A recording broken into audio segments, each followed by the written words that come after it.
Control कर लेते। लेकिन मैंने मेरे प्यो की कसम है जो मैं पीछे हट जाऊँ तो मैं हर किसी मैं जहाँ तक जा सकता हूँ ना लीगली तौर पे, मैं अगर पीछे हट जाऊं तो मैं अपने बाप का नहीं हूं। अब मैं मर भी जाऊं तो तुम लोग मुझे पीछे नहीं कर सकते। ये किसके वर्ड्स हैं गाइस? आप जानते ही होंगे, ये तलहा रिव्यूज के वर्ड्स हैं। मैं भी तो प्रेसिडेंट बन सकना।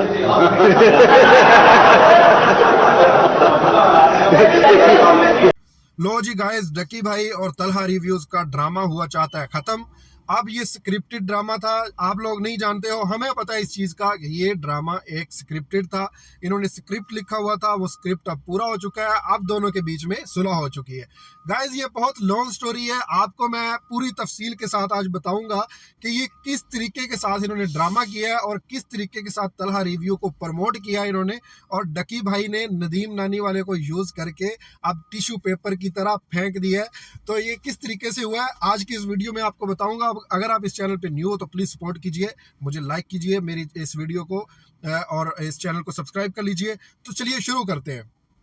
ये फेक स्क्रिप्टेड ड्रामा था डकी का, तलहा रिव्यूज का और साथ में नदीम नानी वाले का, जो स्क्रिप्ट अब पूरा हो चुका है, सबको फेम मिल चुकी है। अरे बाप रे, ये तो धोती खोल रहा है। सबने एक दूसरे से फायदा ले लिया है, अब कहानी खत्म हो चुकी है। अब वो जो है तलहा रिव्यूज, अब तो मान लो यार, अब तुम अपने बाप के नहीं हो क्योंकि तुम दोबारा से इनके साथ बैठ गए हो, क्योंकि तुम सब लोग ये फ्रॉडी हैं गाइस। ये सब बेगैरत टोपी ड्रामा किस्म के लोग हैं, इनसे आप लोग बचिए, सबसे बचिए। सब एक दूसरे से फेम लेने के लिए एक दूसरे के साथ बैठते हैं, इनको किसी से कोई लेना देना नहीं है, किसी से कोई सरोकार नहीं है। इसलिए आप लोग इनसे मत इंप्रेस होइए, क्योंकि ये बहुत बड़े ड्रामेबाज लोग हैं। इनसे आप नहीं जानते हो इनको, हम जानते हैं इनको।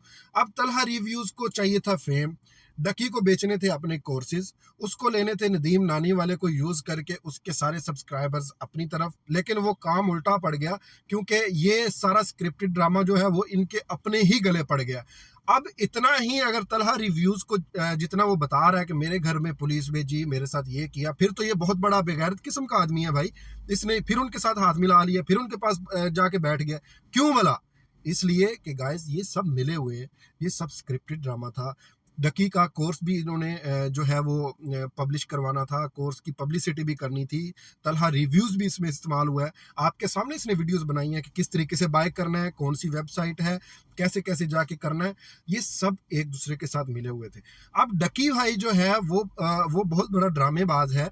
वो क्या करता है, वो किसी भी सोशल मीडिया पे चले जाओ या कहीं भी, अगर किसी को कोई फेम मिलता है ना, तो भाई वो सबसे पहले उसके पास पहुंच जाता है। वो जाके बोलता है भाई आ जाओ मेरे साथ, मिल के वीडियो बनाते हैं, कोलैबोरेट करते हैं। जब कोलैबोरेशन होती है और ये समझता है कि मेरे सब्सक्राइबर बढ़ गए हैं, उसके व्यूवर्स मेरी तरफ आ गए हैं, तो ये उसको टिश्यू पेपर की तरह इस्तेमाल करके फेंक देता है। अब यही नदीम नानी वाले के साथ हुआ है। नदीम नानी वाले को इसने यूज़ किया, उसके लिए उसकी फेम जो है वो ले ली, उसके व्यूवर्स सब्सक्राइबर्स वो अपनी तरफ ले लिए। अब जो है वो तलहा रिव्यूज़ के साथ मिलके अब वो जो है नदीम नानी वाले को कह रहा है कि मैंने तो उसकी वजह से कोर्सेज बेचे हैं, मुझे तो नदीम नानी वाले ने बोला था, मुझे तो रजब भट्ट ने भी बोला साथ में कि हम चलो बेचते हैं, मैं तो बिल्कुल साफ पाक हूँ। तो अब ये फिर दोनों, वो मेरा बाप नहीं होगा, वो दोनों और ये आपस में फिर मिलके बैठ गए। तो ये टोपी ड्रामा जस्ट और जस्ट फेम हासिल करने के लिए गाइज ये बनाते हैं। आप लोग नहीं जानते हो इन लोगों को, ये बहुत बड़े टोपी बाज हैं। आप इनसे जितना बच सकते हो बचो, इनको देखो ही नहीं यार। आप लोगों को क्या मिला इस सारे स्क्रिप्टेड ड्रामा में? आपको क्या मिला?